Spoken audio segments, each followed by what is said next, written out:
Bonjour et bienvenue sur le podcast Cascade 2024. Petit avertissement avant que cet épisode ne commence. Il peut y avoir des spoilers sur l'univers de Genesis, sur des scénarios, sur tout un tas de choses. Donc ce podcast est plutôt recommandé a priori aux maîtres du jeu, et encore mieux aux maîtres du jeu qui ont lu les livres. Sinon vous n'allez pas comprendre grand chose. Bonne écoute. Hello Valentin, hello Loïc, bonjour à tous et à toutes. On se retrouve pour un nouvel épisode du petit podcast des Genesis Cascade 2024. Comment est-ce que vous allez Valentin, Loïc? Je vous propose de vous présenter rapidement. Dites-nous tout. Valentin, vas-y. Bah écoute, ça va bien, un plaisir d'être avec toi, puis avec Loïc que je rencontre aujourd'hui. Donc moi c'est Valentin, je joue à des Genesis depuis quelques années déjà, genre 6-7 ans. Je pense comme beaucoup de monde ici, on est tombé juste amoureux de l'univers des Genesis. Et du coup c'est avec un grand kiff qu'on va venir parler un peu de tout ça avec toi et Loïc. Alright. Eh bien, ouais, bonjour, le plaisir est de même. Perso, donc je suis Louis, Digenis. J'ai fait la campagne il y a quelques années. J'ai un peu moins touché au jeu récemment parce que j'en ai pas trop eu l'occasion, mais j'essaie de relancer. Là, j'ai pu faire un petit scénario, là, au Gear of Pain, il y a 2 semaines. Donc voilà, l'initiative du podcast me plaisait bien, donc très content d'être ici. Ce soir, le petit sujet, on va essayer de répondre à nouveau à un truc qui a l'air de bloquer certains MJ qui se lancent dans des Genesis, c'est comment créer un groupe en fait. Parce qu'en fait, quand tu lis des Genesis, tu découvres l'univers et tout, tu découvres tout ça, et puis à la fin, des fois, tu te dis, vas-y, on va créer un groupe, tu relis un peu une deuxième fois Primal Punk, tu essaies de te préparer à présenter les cultes à tes joueurs, et tu te dis, mais attends, en fait, ils se détestent tous, ces cultes, en fait, quand j'ai l'impression, ils ont tous des objectifs complètement contraires, comment on fait, en fait? Et donc, l'idée, c'est d'essayer d'apporter des solutions à ça, parce que c'est vrai que, en particulier, si on a lu juste les livres de base et qu'on n'a pas écouté un petit actual play ou je sais pas qu'on veut créer notre truc, tu vois, notre groupe, proposer à nos joueurs d'y aller franco. Ça peut sembler pas évident en fait, ne serait-ce que si tu présentes les 13 cultes, tes joueurs disent bah moi je vais jouer un machin, moi je vais jouer un truc, et tu leur dis ok bah je prépare un petit scénar pour vous la prochaine fois, et là tu te retrouves entre guillemets face à un dilemme genre pourquoi ils sont ensemble en fait juste genre c'est c'est pas toujours évident. Et puis il y a certains cultes qui posent un peu plus problème que d'autres. Moi j'avais déjà vu sur les Discord, les trucs comme ça, des gens qui disaient ah mon joueur fait un paler, je sais pas quoi faire, mon joueur fait un machin, fait un truc. Il y a un Anubien dans le groupe, on fait quoi, comment ça se passe, j'ai rien compris aux Anubiens. Bref, tu vois ce genre de situation là. Essayez de regarder un peu les cultes faciles, difficiles, comment on peut les combiner, et c'est quoi peut-être la philosophie plus globalement qui peut aider à trouver ses propres solutions quoi. Et du coup, pour commencer, bah, j'aimerais bien juste, si vous avez un petit témoignage à ce niveau-là, j'en sais rien, me dire si vous, déjà, vous êtes retrouvé dans cette situation. À un moment, genre, dans vos premières parties, est-ce que vous avez eu des difficultés? Je dis pas, genre, insurmontables, tu vois, mais genre, j'en sais rien, un joueur qui choisit un culte et vous dites, ok, j'aurais préféré qu'il en choisisse un autre, tu vois. Donc, si tu veux, Raoul, on peut changer le tour de table, tu Ouais, peux start. j'ai pas mal de petites anecdotes justement à ce niveau-là. Premièrement, ce que je faisais quand j'ai commencé le jeu, c'est que tout simplement, j'ai pas proposé tous les cultes à mes joueurs parce qu'il y en a, je voulais vraiment pas dans la partie. C'est quelque chose que j'ai gardé après, notamment voilà, bon, je pense que les Blaffers, on va en parler plus tard, donc les Pailers, hein, où ouais, c'est un culte qui est difficile à intégrer et notamment j'en avais mis un jour, un joueur voulait absolument jouer ça plus tard, qui s'était retrouvé complètement isolé du groupe parce que le groupe voulait pas de lui et pareil, il voulait jouer un peu dans son coin et ça a donné un truc complètement stupide. C'était dans la campagne donc Inside Blood. J'avais présenté la plupart des cultes qui sont donc inhérents à la région, qu'on trouve facilement et ceux qui étaient pas trop compliqués à jouer.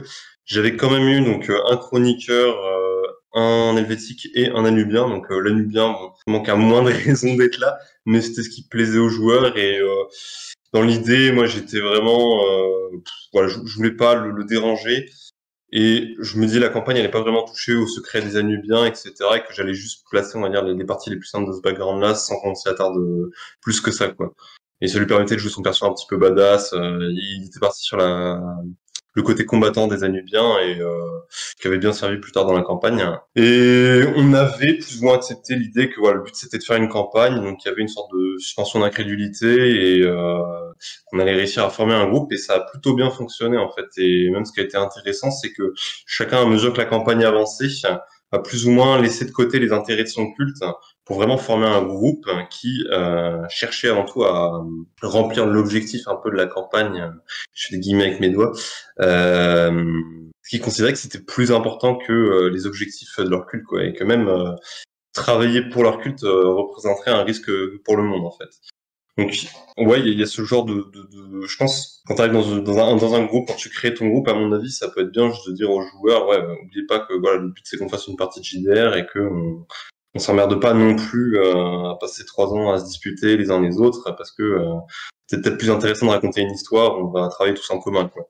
Mais en même temps, c'est vrai que c'est aussi une grosse partie du jeu que d'amener tous les intérêts des cultes pour créer un petit peu des enjeux, quoi, des tiraillements au niveau des personnages. Ouais, est-ce qu'ils vont choisir de trahir leur groupe ou au contraire trahir leur culte.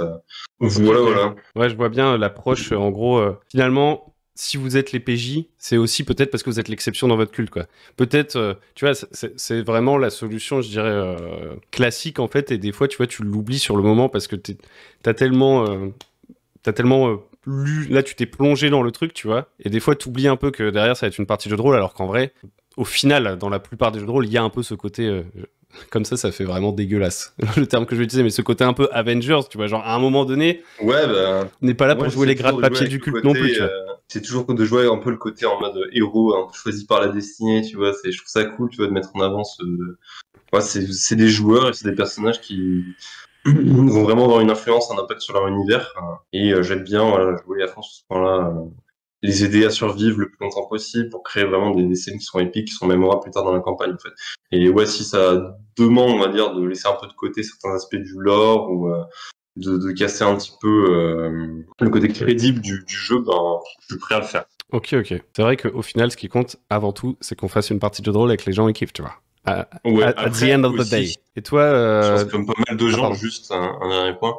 Ouais, je venais de lire des Genesis. Enfin, quand j'ai commencé à jouer à la campagne, j'avais pas lu depuis 2 ans parce que j'avais pas de groupe sous la main encore. Et donc, je pense que je me suis replongé très rapidement. Et à mon avis, j'avais pas tous les détails, j'avais pas tout compris sur les secrets du jeu, ce qui fait que je suis peut-être passé à côté de certains trucs aussi. Voilà, on est parti, comment dire, avec mes joueurs qu'on n'allait pas se faire chier à essayer de tout comprendre. Ce coup-là, je rattraperai ça plus tard, quoi. Ouais. C'est ce que j'ai fait du coup. L'envie de jouer, c'est le plus important, quoi. Toi, Jogbox, t'as des petites anecdotes comme ça, un peu funky? T'es passé de Jogbox à Valentin, tu vas retourner à Valentin qui va le... ouais, j'ai des petites anecdotes. Déjà, de prime abord, en fait, quand j'ai commencé à lire le livre, que j'ai vu un peu, tu sais, tous les cultes et tout, j'ai eu des appréhensions, puis tu sais, j'avais lu aussi un peu les forums, tout ça, tu sais, ce qui se disait un peu sur les groupes Facebook avec les fameux conseils de quand tu vas faire ton premier groupe de joueurs et est-ce qu'il faut tu sais, interdire certains cultes ou pas. Et notamment, il y avait le culte des Paylers où tout le monde disait genre Paylers, Anubiens, faut pas laisser ça à vos joueurs et tout. Moi, c'est pas forcément... tu vois, le fait que j'avais peur du lore, en fait, qui m'a fait faire ça, qui m'a fait un peu éviter ces cultes-là à mes joueurs. C'est plutôt le côté que je comprenais pas vraiment en fait ces cultes-là. Tu sais, j'arrivais pas à me figurer genre qu'est-ce que des personnages dans ces cultes-là allaient vraiment faire. Et du coup, je me voyais pas dire à mes joueurs, genre, tu sais, je me sentais un peu comme l'imposteur, quoi. Je me disais, je me voyais pas comment les guider ou leur trouver des trucs intéressants à faire, tu vois. Et du coup, ça allait être d'autant plus difficile à leur faire groupe. Parce que j'allais forcément, tu sais, un peu dire des conneries par rapport au lore ou quoi.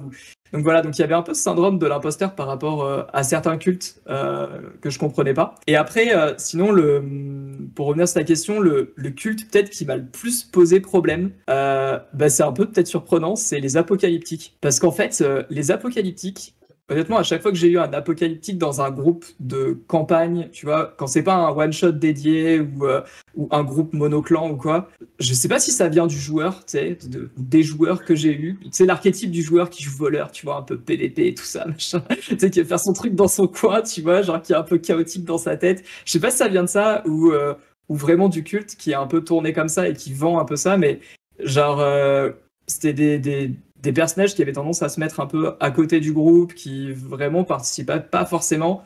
Et même, tu vois, dans les actuels plays que j'ai écoutés, j'en ai écouté un certain nombre, Et il y a beaucoup de personnages apocalyptiques qui sont incarnés par des joueurs, tu sais, qui dans d'autres parties font groupe, qui là en fait se retrouvaient à être un peu par la nature même de leur culte finalement. Voilà, donc voilà, du coup c'était un peu, ouais, ça, le culte apocalyptique maintenant me fait un peu peur, donc j'ai tendance à leur dire aux joueurs, ouais, si tu joues apocalyptique, tu sais, il y a quand même faut vraiment faire attention, alors qu'inversement maintenant, par exemple Paylors, Anubien, ça me pose moins de problèmes si c'est bien contextualisé, comme tu le disais, Raoul, tu sais que les joueurs, ils font l'effort de trouver des liens, des choses qui vont leur permettre de faire groupe tout simplement et de faire une bonne partie de jeu de rôle. Ok.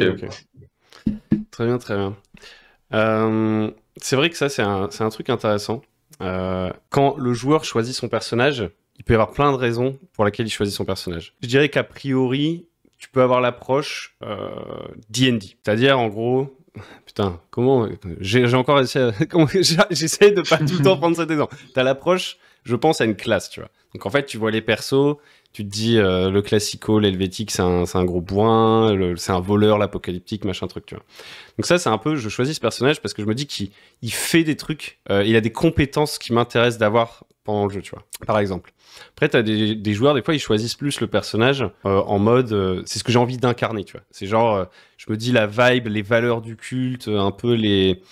je me projette, tu vois, genre je sais pas, je suis un anabaptiste, donc je suis un mec un peu dans la foi, j'ai envie d'être un ascète, tu vois, genre je sors que des punchlines en latin, j'en sais rien, tu vois. Et après, t'as un troisième truc qui peut faire un peu peur, et c'est ce que tu soulignes avec l'Anubien, par exemple, ou le Paylor, c'est je choisis ce culte, parce qu'en fait, c'est le lore de ce culte qui m'intéresse, et presque, j'ai envie qu'il y ait un Anubien, parce que je me dis, ouah, le truc secret sous les pyramides et tout, faut trop qu'il y ait ça dans la campagne, alors que je pense que il y a très très peu de campagnes où en fait on va à Cairo, tu vois. Tu vois, c'est ça le truc. Ça c'est vrai que c'est un truc, et notamment quand il y avait moins de matériel de Genesis qui était sorti, où tu t'en savais encore moins sur les cultes, qui me faisait flipper pareil, tu vois. Je me disais, putain, mais le mec il prend l'Anubien, je suis en mode, déjà tu vas pas croiser d'autres Anubiens, tu vois. Je pense pas. Il faut broder, tu vois. Genre, je crois que je me plante peut-être dans les nombres, mais tu sais, ils annoncent que globalement, il y a très très peu d'Anubiens, tu vois, dans le monde. Donc, du coup, effectivement, en proportion, t'as pas forcément envie de, ah tiens, t'as rencontré un poteau Anubien et tout. Genre, tu sais, ça ferait un peu bizarre. Et puis, ouais, comme tu dis, sur les Anubiens, typiquement, faut bien lire entre les lignes, tu vois, et voilà, faut aller un peu plus loin, tu vois, l'interprétation des anciens, tout ça, tu sais, c'est tout un truc, genre. C'est pas forcément facile dans un univers aussi dense que des Genesis, tu vois, de te dire, ok, il va falloir que je donne à manger à mes joueurs, que je contextualise, quoi. C'est clair. Et juste, tu me faisais passer un point aussi, Hugo, c'est que je trouve qu'on voit beaucoup les personnages par le prisme des cultes, alors faut pas oublier que genre il y a une personnalité derrière, tu vois. Moi j'aime bien dire à mes joueurs quand ils créent leur perso maintenant, c'est n'oubliez pas que vous jouez genre vraiment une personne et pas juste un représentant du culte, quoi. Il y a beaucoup de cultes, par exemple, je pense au chroniqueur, où le perso, ben, il a pas choisi d'être là-dedans, quoi. Il s'est retrouvé, je sais pas, ses parents l'ont vendu, etc. Et tu peux te retrouver avec un mec qui, juste d'un jour à l'autre, va dire, non, c'est bon, j'en ai ras le cul de ces gars-là. J'ai mes valeurs, genre, moi j'ai envie de faire des choses comme ça, tant pis, je prends des risques. Et du coup, cette mission, par exemple, ou ce problème, bah, je vais essayer de le résoudre parce que moi, je veux le faire en tant que personnage et pas pour les intérêts de mon culte, quoi. Et même créer, on va dire, un petit peu un personnage qui est antagoniste en version culte, ça peut être intéressant aussi pour amener plusieurs éléments plus tard dans la partie ou dans la campagne, quoi. Cool, ça, je trouve ce que tu dis je me permets, sur le fait justement tu sais, de penser ton personnage, genre, pour ce qu'il est lui-même, tu vois, fondamentalement. Moi, je sais qu'aux joueurs, le premier truc que je leur fais choisir, c'est leur concept. Tu sais, pour vraiment un peu guider, genre, le concept, puis tu sais, t'imaginer, genre, une qualité, un défaut, c'est un peu son enfance, où il a vécu, tu vois, ce genre de truc. Puis le culte, finalement, comme tu dis, ouais, il arrive après coup. Et après, il y a plein de raisons qui peuvent amener le personnage à être allé vers un clan, vers un culte donné ou autre. Et du coup, plutôt le construire dans ce sens-là. Je pense que c'est plus pertinent même. Ouais, et je trouve qu'il y a même vraiment des aspects du jeu, genre des fois, qu'on attribue uniquement à un culte. Par exemple, le fait de croire, par exemple, à un dieu, à quelque chose. J'ai l'impression que les joueurs, quand ils leur présentent le jeu, ils vont limiter ça juste aux géométans et aux anabaptistes, alors que tu pourrais très bien avoir un autre gars qui dit, ah, bah, cette croyance-là, elle pourrait m'intéresser, quoi. Pourquoi pas moi? Et c'est pareil, ouais, ça peut être intéressant de mélanger des éléments de plusieurs cultes pour créer des personnes un petit peu plus facile à inclure dans un groupe et aussi plus intéressant à jouer, quoi. Ouais, carrément. Bah, typiquement, là, sur la campagne que je fais, en fait, on fait des sortes de flashbacks des persos. Et quasiment tout le temps, dans le flashback, en fait, ils sont pas ce qu'ils vont être pendant la campagne. Genre, on a fait le flashback d'un perso helvétique qui, en fait, devient un abattiste pour la campagne. Des ferrailleurs, il y en a un, il va devenir, a priori... il va aller vite fait dans la résistance, il va être traumatisé, ensuite il va devenir, finalement, en fait, son personnage n'aura pas de culte, tu vois. En fait, tout simplement, c'est juste un mec traumatisé qui décide de devenir garçon de ferme à Lucatore, tu vois. En mode, ici, il ne m'arrivera rien, lol. Et, euh, et voilà, c'est sûr que ça, c'est aussi une approche qui peut bien fonctionner.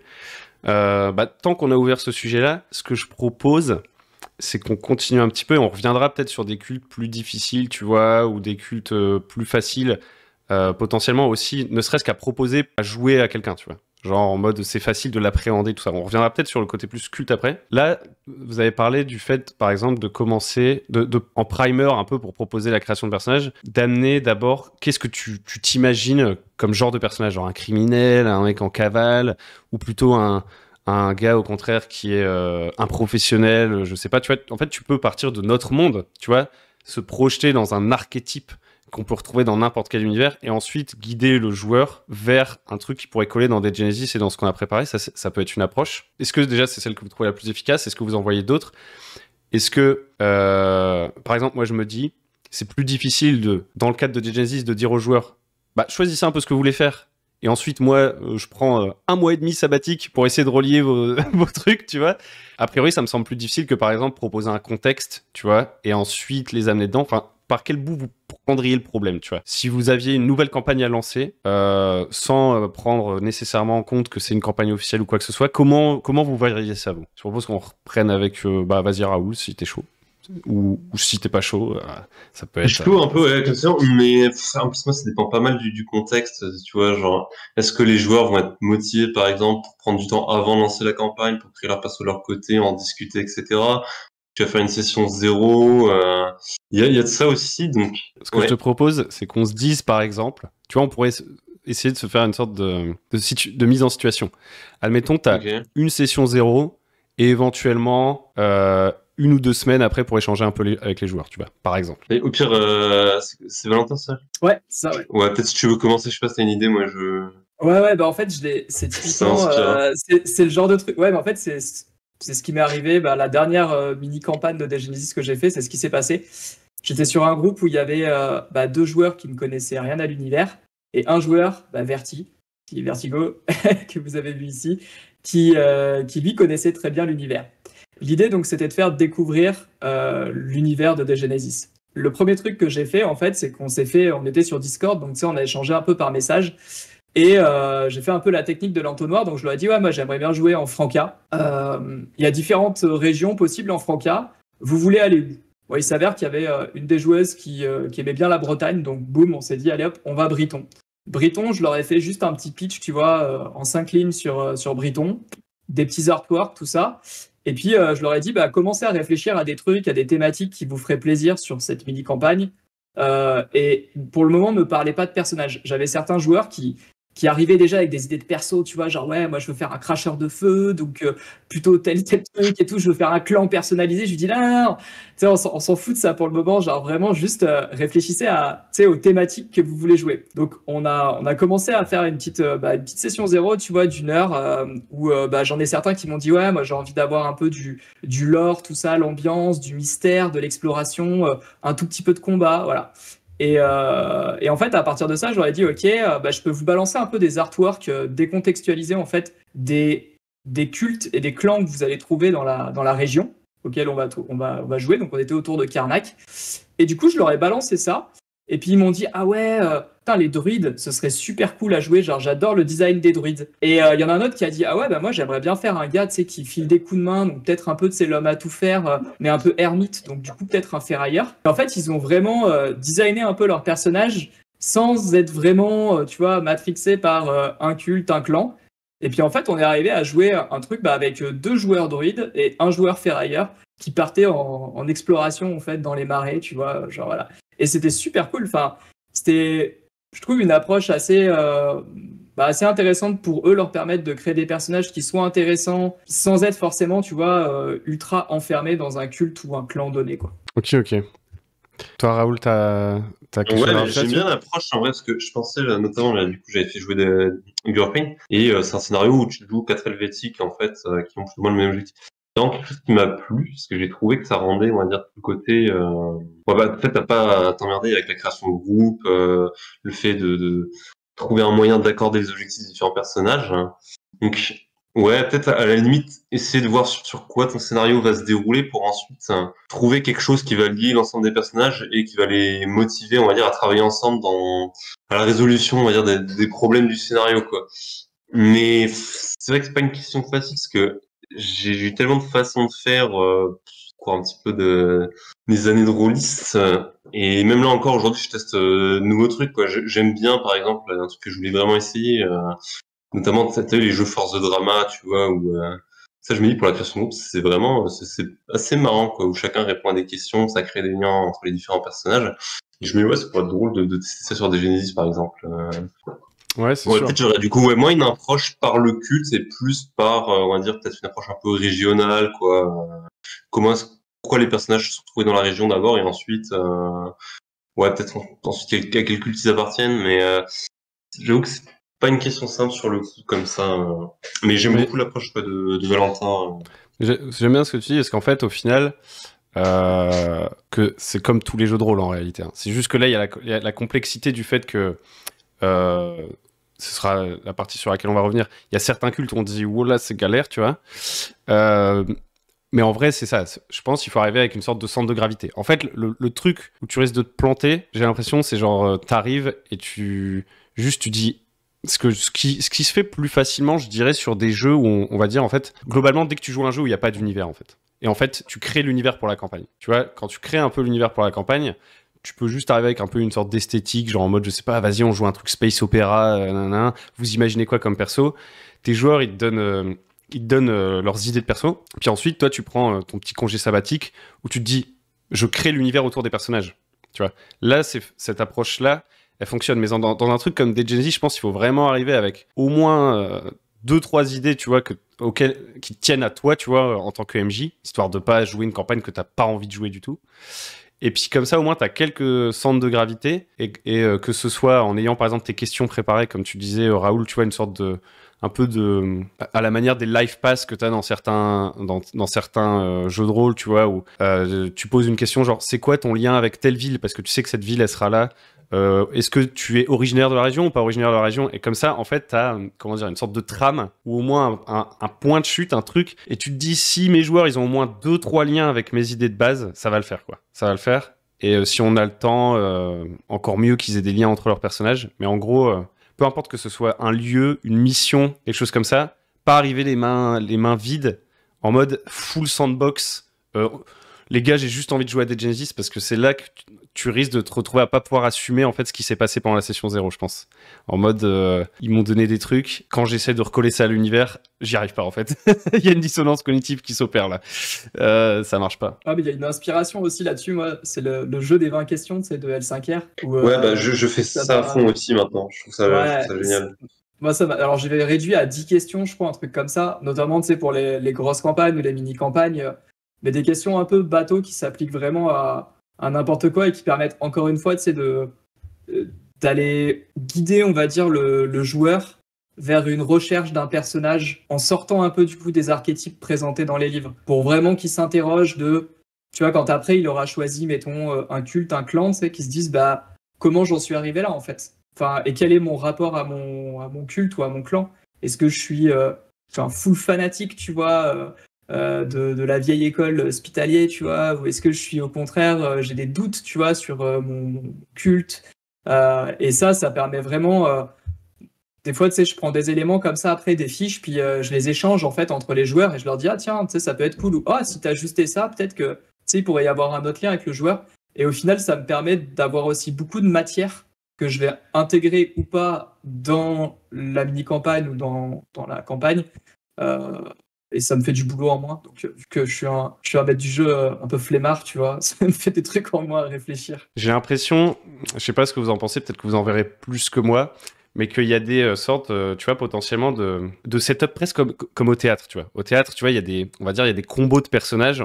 On sait un peu où ça peut nous mener, tu vois. Là, tu parlais du fait de dire, est-ce qu'on joue des fanatiques? Je pense, si tu joues des fanatiques, ou un fanatique parmi un groupe de gens qui sont pas fanatiques, etc., il y a la question du PVP qui va se poser, tu vois, potentiellement. Et finalement, la campagne, elle pourrait tourner aussi autour du fait qu'il y ait, tourner vraiment autour des conflits entre personnages, tu vois. Tandis que si, par exemple, tu pars sur un prémisse plutôt, on essaye de faire en sorte que ce qui soit plus fort dès le début de la campagne, c'est un peu établi. Ce sont les liens entre vos personnages. Et ça, c'est plus fort que leur allégeance à un culte. Potentiellement, ça mène plus naturellement, tu vois. C'est presque comme une sorte de prompt qui a 99% de chance de plus de mener à une campagne où en fait on va lutter contre nos cultes potentiellement à un moment, ou trahir nos cultes, ou jouer entre les lignes de nos cultes. T'as encore une autre possibilité, un peu de combo comme ça, c'est le truc, je le vois plus pour des campagnes court terme, tu vois, où on sait pas si on jouera plus loin que ça. C'est genre la mission et on est des alliés de circonstance. Tu vois, il y a un peu, je sais pas, comme des schémas comme ça, tu vois, que moi j'ai en tête, où je me dis, si on la joue comme ça a plus de chances de tendre comme ça, si on la joue comme ci, etc., etc. Et je pense, c'est encore plus vrai quand les gens connaissent pas l'univers, parce qu'une fois admettons, ils sont habitués et tout, ils vont commencer à justement casser ces codes et à se dire, ok, on est des fanatiques, mais on est des fanatiques qui abusons les uns des autres, et on sait que ça fait partie du jeu, et en fait, on le fait un peu en transparence, tu vois, et on va pas se taper sur la gueule. Tu vois, il y a des niveaux de jeu comme ça, je sais pas si c'est très clair ce que je suis en train de raconter.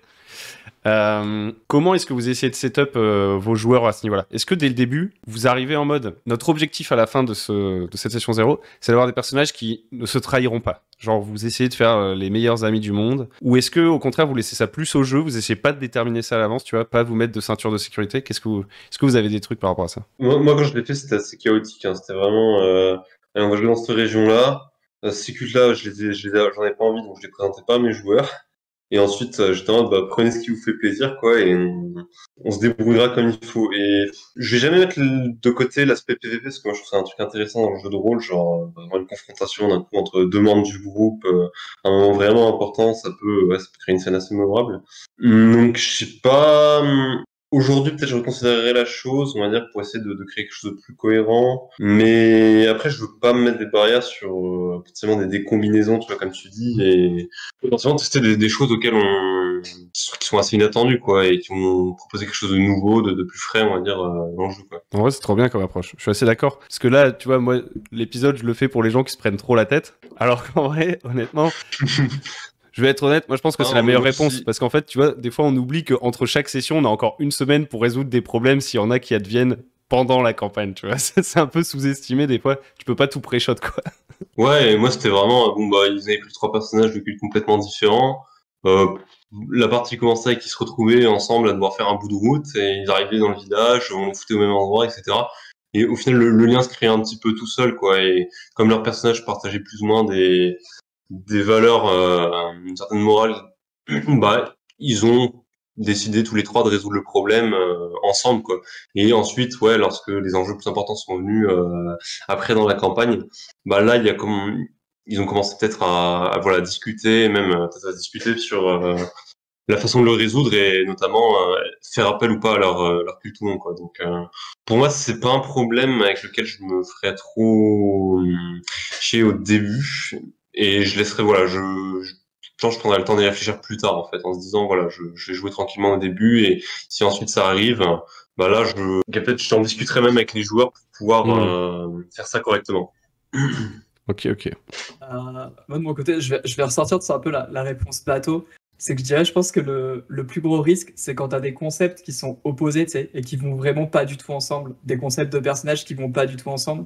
Parce que là, en fait, les joueurs le savent pas forcément au début, mais le concept, il a une force énorme dans l'univers de Dead Genesis. Enfin, il y a toute une tranche de lore, en fait, là-dessus, vraiment, sur la question du concept. De l'identité profonde en fait du personnage, et d'ailleurs c'est dans Artefact où tu as la mécanique en quelque sorte de constellation qui te guide dans aussi la création d'un groupe avec justement des concepts qui vont plutôt bien ensemble, etc.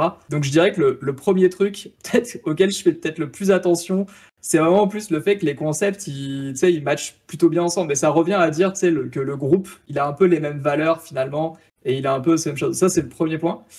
Le deuxième point, c'est que, bah, en fait, avant, j'avais tendance à me dire aussi, tu sais, genre, bon, bah, vas-y, ça va être fun, tu sais, chacun va prendre un peu le culte qui lui fait plaisir, puis, tu sais, on verra bien et ça va être cool. Mais en fait, je pense que j'ai eu vraiment des mauvaises expériences. Et ça vient, je pense, plus du casting que d'autres choses, tu sais, le casting de joueurs que vraiment les personnages en tant que tels et le culte, les clans, tout ça. Mais du coup, ça m'a amené maintenant déjà à choisir de faire des parties plus en mode mini-campagne, donc un peu plus resserrées autour d'une thématique. Et du coup, la thématique, bah, elle induit que il y a déjà peut-être plus certains cultes qui vont matcher avec cette thématique.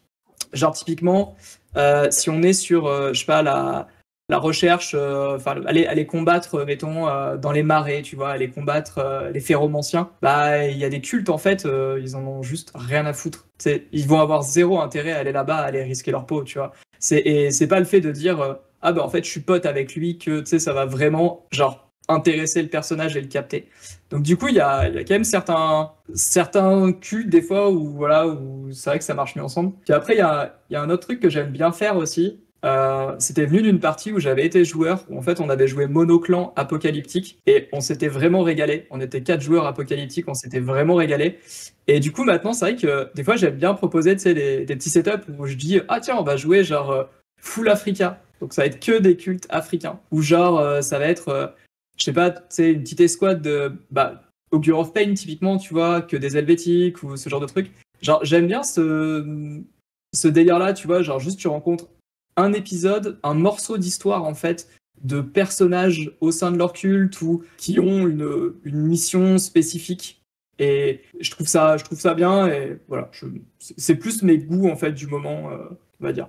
En fait, je suis assez Et d'accord. bon. Ce que j'aime bien dans cette approche-là, c'est que le malheur un peu que tu peux avoir quand tu mélanges les cultes, c'est que tu te dis tu vas pas jouer vraiment les cultes. Tu vas jouer des mecs qui sont border par rapport à leur culte ou des mecs qui sont en mission. Mais tu vois, par exemple, tu prends un chroniqueur, un Anabaptiste, je dis n'importe quoi, tu prends ce combo-là, tu vois.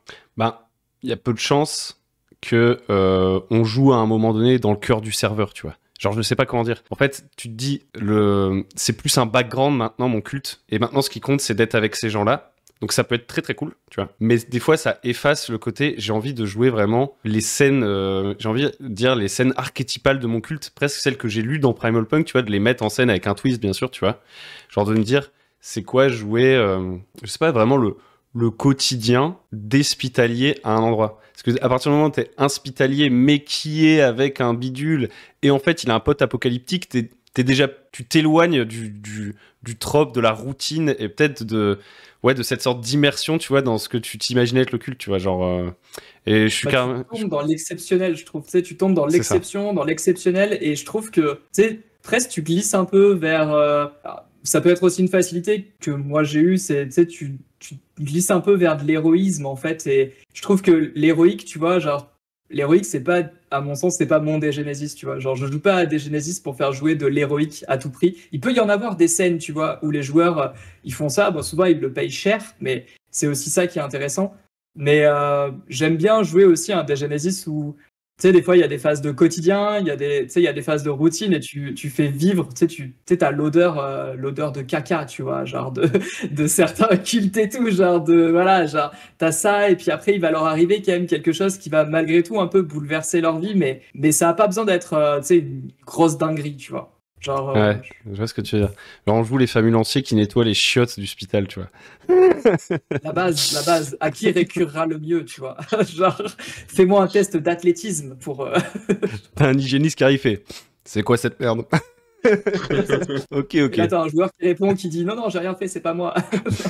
Bah, c'est monsieur le spécialiste qui est passé avant et...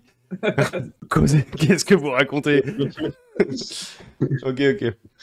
Ce que je vous propose pour essayer de mettre un peu de cadre et pas partir dans tous les sens dans le truc qui arrive, c'est les cultes un peu qu'on a trouvé difficiles, les plus difficiles potentiellement chacun. Et en fait, c'est de changer un peu la structure de la conversation.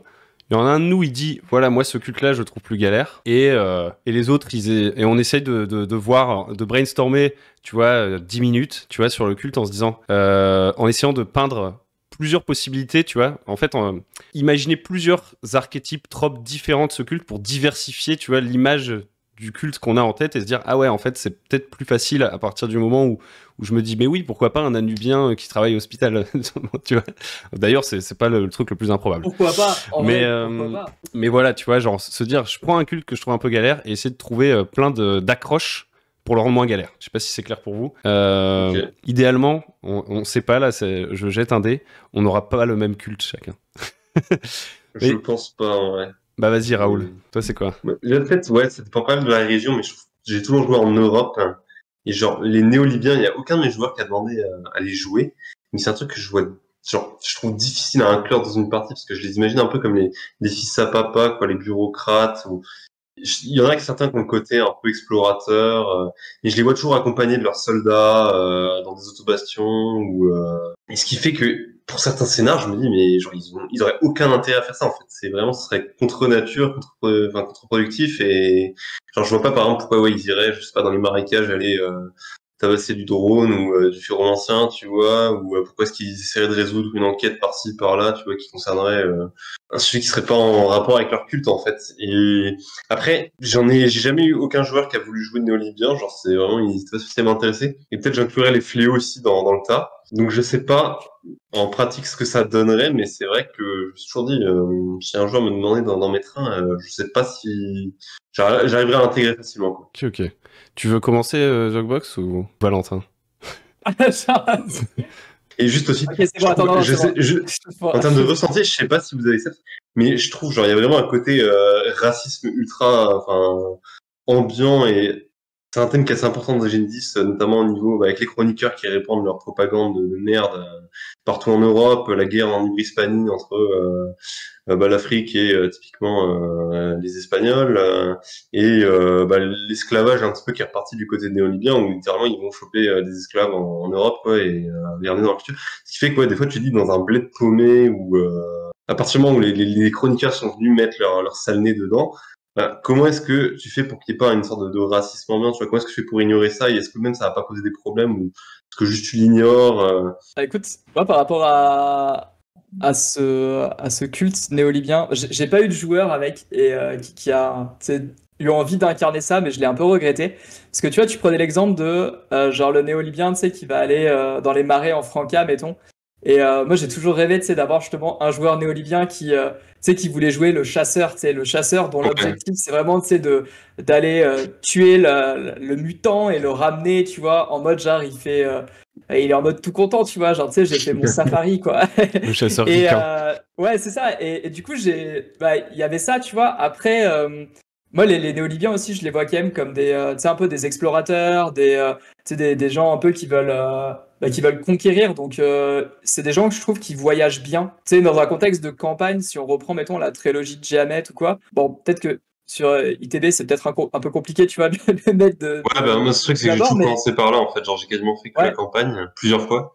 Et ouais, des fois, tu te dis, genre, juste intégrer un pauvre néo-libyen qui représente rien du tout seul, avec d'autres membres de culte. Je me dis, c'est bizarre, tu vois. Mais tu vois, il y a plusieurs trucs parce il y a un des scénarios, notamment d'initiation, que j'avais écrit et que j'avais fait playtester à Hugo. Je sais pas si tu te souviens, c'était un truc où, en fait, les joueurs, ils démarraient dans une, chez un néolibien, en fait, mais ils étaient esclaves, en fait, les joueurs, tu vois. Donc, ils étaient vraiment, ils démarraient comme esclaves et donc ils étaient broyés et tout. Et bon, spoiler, en fait, ils arrivaient finalement, tu sais, à s'enfuir et après, à partir de là, ça pouvait être un démarrage de campagne, tu vois. Et j'avais imaginé dans ce truc-là qu'il y avait, il y avait potentiellement en fait des Africains qui pouvaient faire partie du clan de la route ou pas d'ailleurs, qui venaient en fait justement aider et qui n'étaient pas justement pour l'esclavage. Mais on va pas rentrer dans un débat historique ou politique, tu vois, mais bah, c'est un peu de tout temps, genre tu prends par exemple aux États-Unis, bah il y a eu le Nord et le Sud et puis ils n'avaient pas la même perception sur l'esclavage et tout. Bah moi je voyais un peu les néolibyens de la même manière, donc ça peut être aussi, tu vois, dans ces manières-là que je sais pas, on peut imaginer un personnage qui lui, il a d'autres valeurs quoi, il a envie de, voilà, donc ouais, c'est mes 50 cents. Il y a déjà pas mal de trucs. Moi, j'avoue que le néolibien, c'est presque un des cultes où je trouve le meilleur endroit pour le jouer, c'est justement le néolibien iconique. Tu vois, genre le faire justement sortir un peu des tropes de son culte, le néolibien un peu un peu différent. Franchement, moi je trouve que le kiff c'est juste de jouer le néolibien imbu de lui-même qui a des milliards d'esclaves et genre tu joues les autres, ils jouent ses courtisans et tout, tu vois, et genre c'est genre que des fils de puterie. Mais du coup, t'es un peu obligé de tourner la campagne autour de lui, enfin genre. Voilà, c'est ça, c'est un peu le scénario autour de lui, quoi. Ça aide pas à l'intégrer à d'autres trucs. Donc je pense le trope du chasseur et tout, ça marche bien. En fait, il y a un peu le trope aussi du néolibien déshérité, tu vois. Genre en gros, c'est la honte de sa famille. Il a perdu une concession, je sais pas quoi, il a fait de la merde. Donc en fait, en gros, il a envie de redorer son truc et de rentrer chez lui vainqueur, tu vois. À la manière du Kifo pour les fléaux, tu vois, ou un gars qui se fait virer de son culte. Je pense, un mec qui se fait virer de son culte, c'est le plus simple pour faire jouer un mec d'Africa qui va collaborer à 100% avec d'autres PJ qui, eux, sont pas d'Africa, tu vois. Genre, sur le long terme, j'entends. Et qui peut même tisser de vrais liens d'amitié avec eux et tout. Après, il peut peut-être y avoir aussi un néolibien, je dirais tout simplement ultra manipulateur, tu vois, qui arrive en mode là, il faut commencer à sortir vraiment du trope du néolibien. Le mec qui arrive à justement ne pas être trop imbu de lui-même, tu vois, à être plus smart que ses autres potes néolibiens qui sont bloqués par les Helvétiques et tout le monde leur dit dégagez, vous nous saoulez. Genre justement, le mec qui se dit mais non, mais il faut devenir ami, tu vois, avec, avec le local. Et genre. Et donc là, on est plus dans une dynamique de PVP, genre, je pense, avec une sorte de double jeu, genre des autres qui savent un peu, tu vois, et on en rit en fait de ce côté, le gars qui essaye d'être sympa, tu vois, qui dit j'ai des dinars, je suis juste là pour installer un petit commerce, je suis pas là pour faire de mal à personne. Je pense, tu vois, ça peut se jouer un peu dans les franges de la Borca, tu vois, une sorte d'infiltration un peu pernicieuse. Puisqu'ils peuvent pas justement arriver avec leurs gros autobastions et tout, arriver un peu pour le négoce, des trucs comme ça. Après, j'avoue que pour In Thy Blood, Into machin, Into truc, le néolibien, mais ça, je pense que après, ça c'est mon avis, ça fera l'objet, je pense, d'un autre podcast. Moi, je serais du genre sur ce genre de campagne, en fait, à changer de casting de passage en passage, etc. Mais dans ce cadre-là, le néolibien, c'est un des plus difficiles, je dirais. Genre vraiment, tu le mets à In Thy Blood, bah il est pris dans la situation, tu vois. Il est pris dans la situation, donc il doit réagir et il peut jouer In Thy Blood, mais ensuite qu'ils se disent, les gars, genre je vous adore, ça vous dit on va à Toulon, il y a d'autres néolibiens là-bas, ils sont super sympas, je les connais, il y a de quoi se faire plaisir. J'aurais du mal à le voir en pérégrination sur toute la trilogie avec Inspitalier, etc., etc. Mais voilà, il se coûte. Non, mais ça fait un peu le tour ça fait un peu le tour sur le néolibien. Ok. Bah on peut faire les apocalyptiques, vu que tu t'avais déjà dit tout à l'heure que toi c'était une de tes galères. Ouais, moi c'est un problème avec les apocalyptiques, bah, notamment bon, pour l'aspect effectivement où ils sont toujours un peu en marge, comme je l'ai dit tout à l'heure. Puis l'autre chose aussi, c'est dans le cadre peut-être d'une campagne où tu es amené effectivement à bouger. Alors c'est peut-être ma vision aussi des apocs qui est un peu biaisée, mais moi je les voyais quand même souvent reliés à une nuée, tu sais, où en fait ils travaillent pour leur nuée. La nuée, elle est quand même plutôt locale, tu vois, même les grandes nuées, bah, tu sais, elles sont larges, il y a beaucoup de monde, mais elles sont quand même assez regroupées localement. Et à part peut-être la nuée noire, tu vois, qui peut quand même opérer sur un peu tout le bassin méditerranéen, elle reste quand même assez cantonnée à un secteur, à un territoire. Et ça, ouais, ça c'est vraiment, je sais pas trop comment intégrer des joueurs comme ça qui voyagent. En fait, ce qui est drôle, c'est qu'à chaque fois qu'on se pose la question, on pense à la trilogie de Diabet, non? Tu vois, un peu genre... Non, mais pas c'est vraiment c'est quasiment le seul aspect du jeu que j'ai eu. Enfin, j'ai fait jouer cette campagne 2-3 fois et... Mais même sans la trilogie de jamais, tu vois, même sur si tu fais des one-shots ou si tu fais des mini-campagnes, je trouve que, tu sais, souvent l'apocalyptique, genre, il dévie, quoi, il va... Ouais. Il est porté par le chaos. Tu quoi. te demandes comment d'autres pourraient lui faire confiance, en fait, tout simplement. Non? Je sais même pas si c'est une question de confiance, tu vois, je pense que c'est pas une question de faire confiance au personnage. C'est plus que s'il pense par rapport à sa nuée et tout, souvent la nuée elle a quand même. Alors, après, on peut toujours trouver des intérêts communs que la nuée pourrait avoir, tu vois, sur tel ou tel objectif, mais la manière des fois de l'atteindre et tout est quand même un peu drastiquement différente, quoi. Mais encore une fois, je suis curieux d'avoir vos opinions là-dessus parce que je sais pas si c'est lié vraiment aux expériences que j'ai eues avec les joueurs qui incarnaient des apocalyptiques. Ou si c'est quelque chose qui a été d'une manière ou d'une autre partagé. Mais Genre, moi, c'est vrai que peut-être parce que genre, je connais pas autant le lore, genre, ça fait longtemps que je l'ai pas lu, quoi. Et pour moi, j'ai toujours vu les apocalyptiques comme des gens assez, genre, libres, en fait.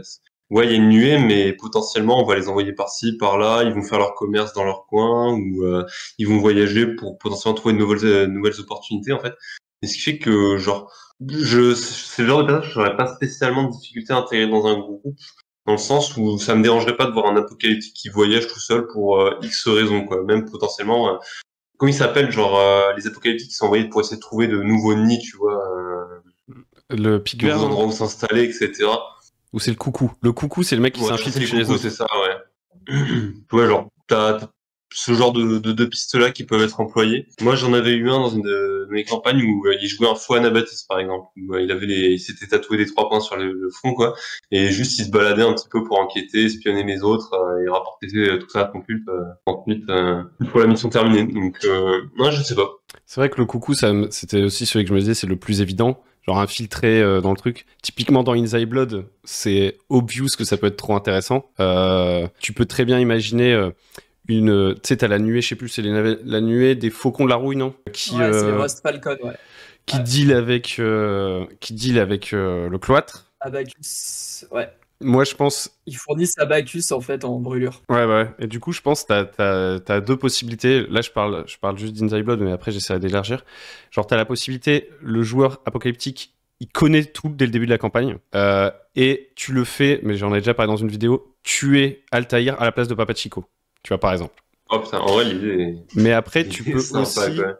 tu peux aussi jouer le truc inverse, où en fait, t'inventes une autre nuée, tu vois, genre, voilà, t'inventes la nuée avec le joueur. Et en fait, c'est les mecs qui veulent piquer le trafic au Faucon de la Rouille, et donc ils ont un coucou à l'intérieur de Lucatore pour essayer de comprendre ce qui se passe, avoir du coup un levier psychologique sur les anabaptistes et sur l'autre, en gros proposer un autre deal en mode venez avec notre nuée, tu vois, parce que les autres on va les fumer et de toute façon sinon on vous vend au hospitalier, tu vois. Genre, il peut y avoir un truc comme ça. Je pense que le coucou, ouais, ça marche bien. Après, je suis d'accord avec le côté un peu libre. En fait, je pense que ça va dépendre. Tu vois, faut voir, faut envisager de quelle nuée on parle et dans quel contexte on parle. Comme les mecs aussi, ils suivent un peu le tarot, tu vois. Il peut très bien y avoir un délire, genre, je suis un anabaptiste complètement matrixé par le tarot. Et donc, en fait, le tarot, il a dit que mon destin, c'était avec ce PJ, tu vois. Et même mon perso apocalyptique, il sait pas trop pourquoi, tu vois. Mais c'est juste que le tarot l'a dit, en fait. Et genre, en plus, ça peut créer une relation un peu théâtre, tu vois, genre avec le mec qui fait, mais putain, pourquoi il me suit, tu vois, je peux pas le saquer. Là, tu fais, mais si, pardon. Tu vois, faut voir à quel point ça devient, voilà, faut que ça devienne ridicule non plus. Et après, je trouve qu'il y a un trope intéressant avec l'apocalyptique. C'est aussi le mec, c'est un déviant. C'est aussi potentiellement là où les liens de famille, ça peut être intéressant, tu vois. Genre un peu en mode, c'est mon cousin qui se drogue. Tu vois, genre en mode, il vient en réunion de famille, bon, il fout le bordel, mais voilà, il fait partie du truc, quoi. Et aussi un autre truc, finalement j'ai pas mal d'idées au début, j'étais en mode putain j'ai pas d'idée, tu vois, ça va être la merde.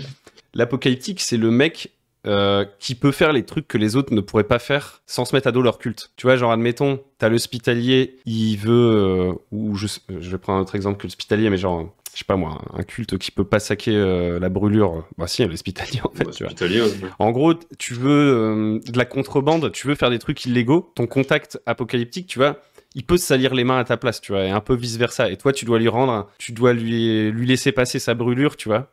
Est-ce que ça peut marcher, genre vraiment dans une dynamique de campagne où le groupe reste toujours ensemble, je sais pas.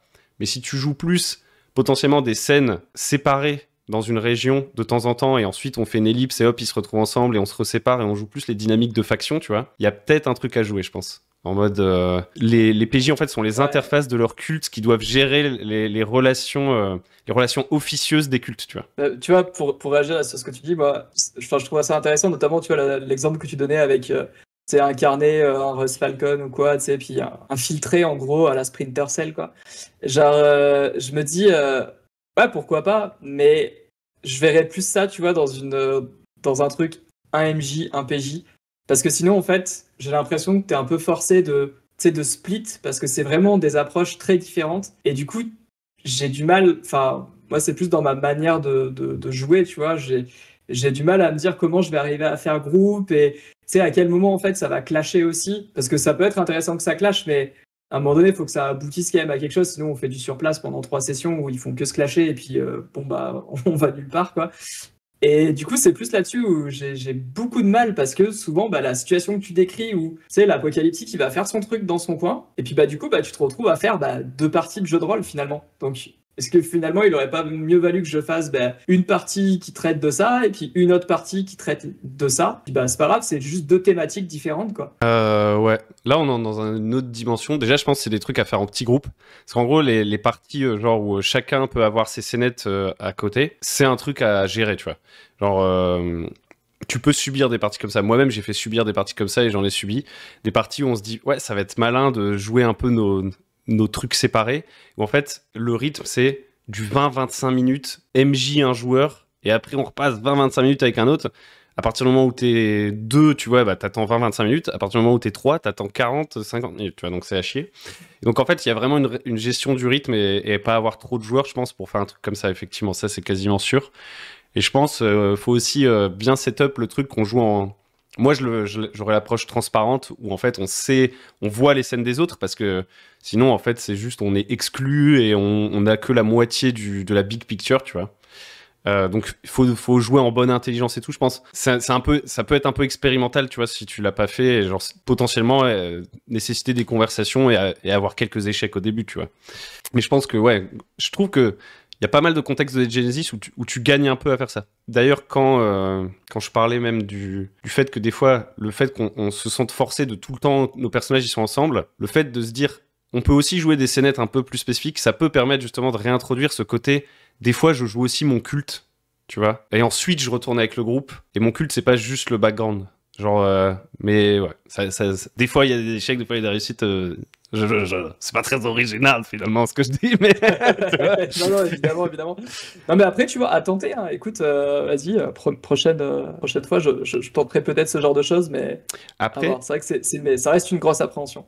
après un dernier truc auquel je pense aux apocalyptiques, un truc qui m'avait marqué dans le bouquin quand je l'ai relu, là, il y a pas longtemps, c'était vraiment ce côté, quand l'apocalyptique commence à être vieux, il est temps qu'il parte de la nuée, tu vois. Parce que les jeunes, ils vont venir le niquer. Et il y a moyen de jouer le vieil apocalyptique, tu vois, qui connaît tous les trucs de la nuée, tu vois, et qui a réussi à se barrer. Et en gros, il pourrait se rendre utile pour des gens qui ont justement un contentieux avec la nuée, tu vois. Genre en mode, je vais tous vous niquer, tu vois. En fait, j'ai 40 ans, je connais tout, les gars. Tu vois, donc t'imagines son background, c'est il s'est barré, mais il a encore tous les dos, tu vois. Il a encore tous les dos et il peut revenir à la charge. Ou à l'inverse, tu vois, genre le petit apocalyptique, genre bien petit con, tu vois. Genre qui est en mode, c'est moi le futur chef de la nuée et je vais avoir des méthodes que vous avez jamais vues, tu vois. Genre, je vais aller m'allier avec les anabaptistes et les hospitaliers et tu vois, il peut y avoir un truc comme ça, genre le mec qui a des relations tendax avec sa nuée et c'est pour ça qu'il doit commencer à retrouver d'autres gens, tu vois. Voilà. Non, mais du coup, parce que j'attendais l'avis aussi de Loïc en dessous, parce que j'étais en mode, attends, on monopolise la parole. Ouais, non, mais après, moi, je pense pas que j'ai plus à rajouter, quoi. Donc, le côté, ouais, peut-être jouer scénette à part, un peu risqué des fois, mais c'est vrai que c'est quelque chose que j'avais quand même intégré quand je l'avais joué, mais je me rappelle une partie où c'était vraiment naze, quoi. On était en ligne, et un joueur qui joue pas un apocalyptique, du coup, mais un paler et qui jouait de son côté, et bon, bah, c'était du 30 minutes, et c'était naze, c'était vraiment naze. Donc, j'avoue que c'est pas facile à gérer, mais non, j'aurais pas de points en plus à apporter après tout ce qui a été dit. En fait, faut juste trouver un bon équilibre entre Ouais, c'est ça. pas tout jouer dans l'incarnation, tu vois. Si tu sens qu'il y a un truc, ça peut être dit en HRP, entre guillemets, genre, C'est ça. ok, tu fais quoi dans ton coin? Ok, je fais ça, paf, on se ramène. En général, l'alternance, je trouve, elle marche là où elle marche le mieux, c'est dans les scènes intenses, quand des deux côtés c'est intense. Parce que du coup, tu peux faire cliffhanger sur cliffhanger et faire genre du 3 minutes chez l'un, 3 minutes chez l'autre, tac, tac, tac, tac, tac, tac.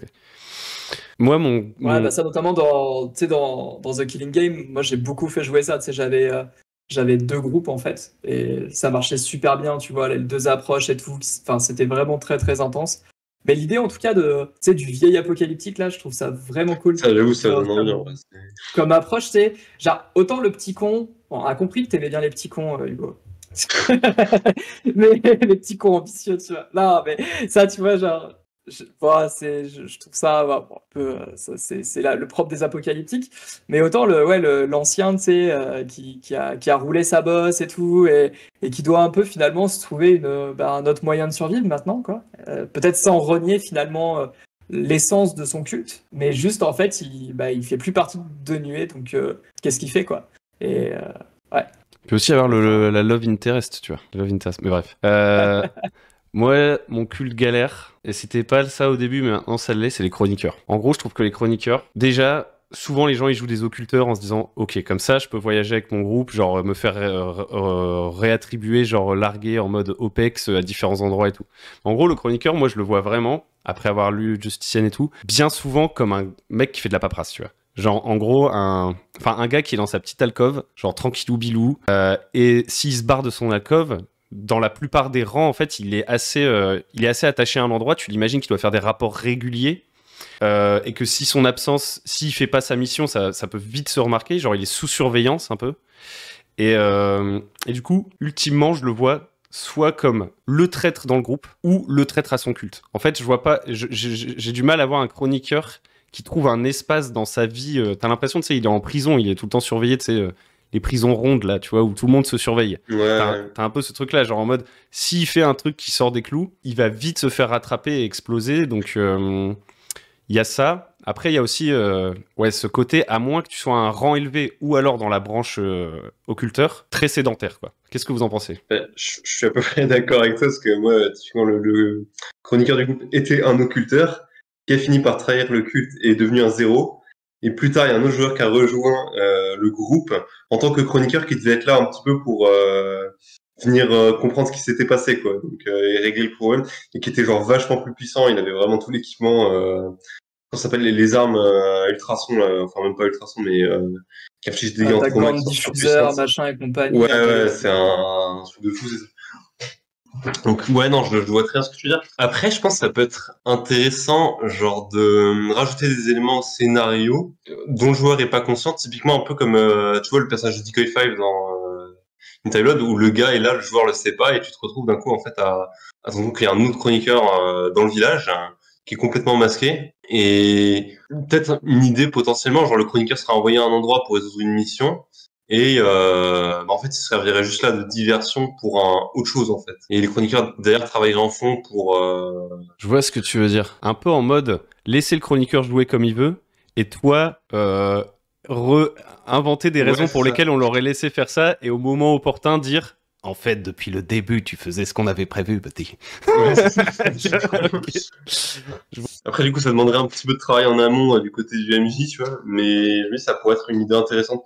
Ou soit, si le joueur a plus envie de jouer c'est quoi, c'est les Fuse, les assassins un petit peu? Les assassins, c'est les fusibles, ouais, c'est... Ouais, les fusibles, ouais. Donc, peut-être, voilà, s'il veut jouer ça, peut-être lui attribuer une cible dans l'endroit où il va aller, et finalement, il se retrouve sur place, il y a une nouvelle intrigue qui arrive dans le tas, et il se retrouve à gérer potentiellement deux problèmes à la fois, et même sa cible pourrait être un passage important du scénario, ce qui fait que, genre, à la fin, tu vois, au moment du final, la révélation, il est là en mode, est-ce que je règle l'intrigue, est-ce que je vais tuer ma cible, mais la cible, en même temps, c'est pas forcément la personne que mon culte m'avait décrit, etc., etc. Mais c'est vrai qu'il y a toujours le côté où c'est difficile de soit pas trahir son groupe, soit pas trahir son culte derrière. Bah justement, moi je suis pas, enfin, j'ai pas eu de difficulté, mais ça vient peut-être du fait aussi que dans les personnages que j'ai eu, tu vois, j'ai eu peu de personnages qui étaient en mode genre médiateur, diffuseur et tout, parce que je trouve qu'il y a vraiment une branche, la branche justement médiateur, diffuseur, où comme tu disais Hugo, c'est vraiment les types, tu sais, qui font genre gratte-papier, quoi, tu sais, ils prennent des artefacts, ils prennent des infos, tu vois, ils sont vraiment, encore une fois, reliés à un territoire, reliés à une ville, un village ou quelque chose, tu sais, puis ils ont un rôle influent, donc dans un one-shot, ça peut très bien fonctionner. Tu sais, t'es relié à un territoire, du coup, t'es concerné par ce qui se passe dans la géopolitique du territoire. Mais par contre, dans un autre cadre, c'est beaucoup plus compliqué. Dès que le personnage, il doit bouger, c'est plus compliqué. Par contre, si tu joues sur la branche des occulteurs, là, à mon sens, c'est un peu free parce que tu peux très facilement orienter en fait en fonction des besoins du culte et tu vas arriver à retomber sur tes pattes. Et je dirais que c'est un peu comme, mettons, je sais pas, un Paylors ou les cultes soi-disant un peu compliqués, du moment que les types, en fait, les personnages, ils arrivent à trouver un intérêt d'être avec les autres et que ça leur permette d'aller peut-être un peu plus facilement sur leur objectif ou qu'ils ont un objectif commun finalement, ça fera groupe en fait, il n'y aura pas de souci. L'autre solution, sinon, c'est tout simplement de faire jouer des agents, c'est-à-dire le niveau 2 chez les chroniqueurs, c'est-à-dire que déjà, l'avantage que ça a, c'est qu'ils n'ont pas d'équipement trop craqué, tu vois. Genre, tu sais, ils sont pas encore en mode, genre, ils ont full de technologie et tout. Bon, ils pourront peut-être en trouver, tu vois, mais genre, en tout cas, de base, ils ont leur vocodeur, ils ont leur tenue de chroniqueur, donc ils ont, tu sais, l'archétype du chroniqueur, genre, visage masqué, tout ça, voilà. Mais du coup, un agent, concrètement, il s'est pas encore orienté vers une branche ou une autre, donc finalement, il a ses preuves à faire et il peut être envoyé un peu n'importe où en mission. Donc je trouve que l'agent, ça fait un peu tu sais, le chroniqueur vraiment passe partout et il peut aller un peu où il veut, quoi. Je vois le truc. C'est vrai que, après, en fait, si tu joues à Justicienne, là, c'est free de ouf parce que même le gras de papier, ça peut devenir drôle. Mais là, tu vois, j'en profite, tu vois, égoïstement pour un truc un peu plus spécifique. Genre, par exemple, là, j'ai un joueur, on va attaquer Inside Blood, donc on a fait un peu son flashback, tu vois, où en fait, c'est un enfant ferrailleur qui est envoyé dans des bateaux parce qu'il est tout petit, il peut se faufiler dans les bateaux pour aller chercher des artefacts à Aquitaine et tout, tu vois. Il a grandi à Aquitaine et en gros, c'est un peu une souris qui se fait taper par les blaireaux, tu vois, et qui se fait exploiter, quoi. Et au début du scénar, en fait, on lui donne des petits Rubik's Cube. Et en fait, il arrive à le faire et paf, ça déclenche une sorte d'alerte chez les chroniqueurs en mode ok, on en a un, on va le ferrer et il devient chroniqueur. En gros, le personnage il est super naïf de base et tout, donc je sais pas comment. C'est un enfant, tu vois, c'est genre c'est l'enfant que t'as envie de mettre des gifles parce qu'il est trop intelligent en fait, tu vois. Et là maintenant, donc il va devenir chroniqueur. Donc ça se passe en off et quand on va commencer Inside Blood, il sera adulte et tout. Je l'ai même déjà fait rencontrer Mirage. Et quand ils étaient enfants tous les deux. Et par contre, je pense que lui, il pense jouer un médiateur, tu vois. Il pense jouer un médiateur, sauf qu'on est en Lucatore. Donc moi, j'avais l'idée, tu sais, d'aller le faire voir un peu l'écran, tu sais, l'écran qui se trouve dans le petit marais et tout. Tu vois, qu'on l'envoie un peu enquêter sur la disparition d'un autre chroniqueur et l'amener un peu comme ça. Mais franchement, pour la suite de la campagne, genre, je vais réussir à l'amener dans Lucatore et lui donner une bonne raison, mais j'ai l'impression qu'à tout moment, le culte, il va faire « Ok, la mission, elle est faite. Il n'y a pas d'alcôve, tu vois, genre... Il n'y a pas d'alcôve dans Lucatore, donc je pense que je vais devoir tordre un peu l'univers, tu vois. Je vais devoir me prendre des petites libertés en mode... Il est là en mode, il va mettre la première alcôve, tu vois, vu qu'il y a un peu la paix avec les anabaptistes, un délire comme ça, quoi. Après, le bouquin te donne pas mal de raisons de rester dans le mythe, notamment cette intrigue avec un autre chroniqueur, mais qui est pas trop exploré dans le bouquin. Je crois qu'il est plus dans Justicienne, ça, avec Memo, je crois, je sais plus, où ils disent qu'il a découvert des trucs dans les marais, puis finalement qu'il a disparu. Et aussi, juste le chroniqueur, peut-être je peux l'amener dans le scénar. Tu lui dis t'es là, tu sais pas trop pourquoi, et en fait, il sert juste là de diversion pour que Decoy 5, d'ailleurs, lui, puisse enquêter sur le meurtre. Et je pense que les chroniqueurs seront jamais mécontents d'avoir un gars dans le village qui potentiellement pourra leur apporter des infos sur ce qui est en train de se passer actuellement, qui est quand même un gros morceau, quoi. Donc, Putain, ça me donne une idée. Ça me donne une idée. Il y a un autre truc aussi. Ah, vas-y, sors ton idée. Je sens que ça frétille là. En fait, tu vois, je le vois bien. Il part en mode. Il est là pour installer une alcôve, tu vois. Genre en périphérie de Lucatore, tu vois, pas dans Lucatore. Parce que, apparemment, dans le marais, il y a Memo qui a disparu et il y a de la ferraille à trouver, tu vois. Et donc, il doit commencer à essayer de se tisser un petit réseau, tu vois, genre... Donc déjà, ça va faire chier les anabaptistes, tu vois, genre, je sais pas, il y a un asset qui en avait marre de gratter la terre, il devient ferrailleur, et là, les anabaptistes font « Wow, calm down, qu'est-ce qui se passe ici ?» tu vois. Donc ça peut déjà créer des petits conflits. En fait, ça le met immédiatement dans une position politique intéressante, tu vois, un chroniqueur qui vient s'implanter ici. Potentiellement sous couvert des Helvétiques, tu vois, j'en sais rien, les Helvétiques sont en mode, ils doivent garantir sa sécurité, peu importe. Et il peut y avoir une scène trop stylée, genre en mode Decoy 5 qui arrive chez lui, en mode blessé, tu vois, pas, j'en sais rien, qui lui demande de l'aide en tant que chroniqueur. Je sais pas, tu vois, si ça ferait trop sens, mais il y a un truc à jouer pour amener Decoy 5 d'une autre manière que dans la manière dont Inside Blood se déroule normalement, où tu t'en rends compte un peu qu'à la fin que c'est Custus, je crois. Ouais, c'est ça. Mais c'est marrant parce que ce que tu viens de décrire, c'est à peu de choses près ce qui a été mon premier En ton sang. Où en fait, c'est ma femme qui jouait un chroniqueur. Et l'objectif qu'elle avait, tu vois, en plus elle jouait le personnage, tu sais, un peu autiste, ultra intelligent, tu sais, genre dans son truc et tout. Et en fait, elle avait pour objectif de monter une alcôve pour notamment relier les villes de Bergamo au niveau des télécommunications de Bergamo et, alors j'avais choisi Cavalese, qui est en fait un petit village en périphérie de Lucatore, parce que Lucatore c'est quand même un chef-lieu des anabaptistes. Et du coup, en fait, elle avait bah, elle avait voulu mener à bien sa mission et tout, donc trouver du matériel. Et en fait, elle connaissait pas Custus. Et en fait, Custus, c'était un peu le gars, tu sais, qui avait des trucs un peu étranges, tu vois, dans sa cabane, notamment du matos technologique. Et en fait, elle a commencé à se dire, bah, attends, mais c'est bizarre, tu sais, que ce mec, il a autant de trucs techno. Puis, tu sais, je le jouais en mode, bah, il lui filait des coups de main, en fait. Et donc, il était là, mais attends, il connaît quand même grave des trucs. C'est bizarre qu'un ferrailleur, tu sais, connaisse quand même autant de trucs. Et du coup, elle l'avait un peu soupçonné d'être autre chose. Elle savait pas quoi, mais d'être autre chose. Et après, tu vois, le switch pour, par exemple, aller sur la suite de la campagne, dans la trilogie, il était tout trouvé. C'est qu'à un moment, tu sais, il y a le disque. Et le disque de Jamet, c'est quand même un gros mystère. Et c'est un truc super important pour les chroniqueurs, entre autres. Et du coup, ça s'était fait comme ça, le switch, quoi. Mais voilà, ça me faisait penser à cette expérience, à cette expérience-là. Ouais, non, carrément. Et il y a potentiellement, ça peut aussi être l'occasion de donner le choix aux joueurs de devenir occulteur à ce moment-là, tu vois. Genre en mode, si ça dépend de ce qu'il aura fait pendant le scénar. Mais en gros, ça peut être un moyen de l'amener à Toulon ensuite. En mode, pendant le scénar, admettons, il joue son rôle de médiateur et tout. Et dans l'épilogue, un petit peu, tu vois, en fonction de s'il s'est montré un peu héroïque, un peu à prendre des initiatives, à prendre des risques ou à faire des trucs, tu vois, qui auraient pu arriver jusqu'aux oreilles de Decoy 5, tu vois. Decoy 5 qui le reco un peu en mode ça pourrait devenir un occulteur. Tu vois, il y a peut-être un délire à jouer. Surtout que si la campagne se déroule sur le final, classiquement, avec Lucatore qui... Genre, les joueurs, ils trouvent pas un moyen d'aller tuer le psychonautique à 15 bandes de Lucatore, la ville elle sera plus ou moins détruite et du coup son alcôve et tout ça risque de planter dans tous les cas, tu vois, genre il va... Ouais, ça l'implique.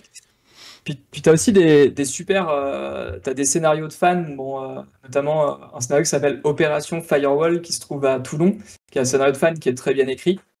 Je crois que c'est Duncan qui l'avait écrit, qui justement met en scène, c'est un chroniqueur. Enfin, je sais pas si ma mémoire me fait défaut, mais il y a tout un truc comme ça en fait où le chroniqueur il est vraiment impliqué dans ce qui se passe à Toulon et ça peut être vraiment des pistes sur comment le serveur en fait pourrait avoir des intérêts à, c'est presque, c'est un peu à backup l'opération Mirage et ce genre de truc, tu vois. Donc peut-être aussi un autre point d'entrée avec The Killing Game. Donc je trouve au final que le chroniqueur il est quand même assez malléable, genre c'est... Ouais, je l'aime bien aussi, moi je fais pas mal passe-partout. Et en fait, tant mieux, parce que les joueurs ont... Je trouve beaucoup de joueurs ont envie de jouer des chroniqueurs, quoi. Et ouais.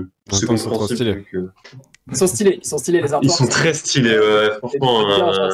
Ok, bah pour terminer cet épisode, les gars, qui a déjà bien duré, on va chacun dire notre culte qu'on trouve le plus stylé. C'est quoi ton T'as perso dit, ouais, préféré? l'épisode il va être court, il va être plus court, genre. En vrai, ça va, il Ouais, fait ça- 1h13. Il y a quoi, je une pense. heure? Ouais, ok. Ok. Non, bah c'était très cool.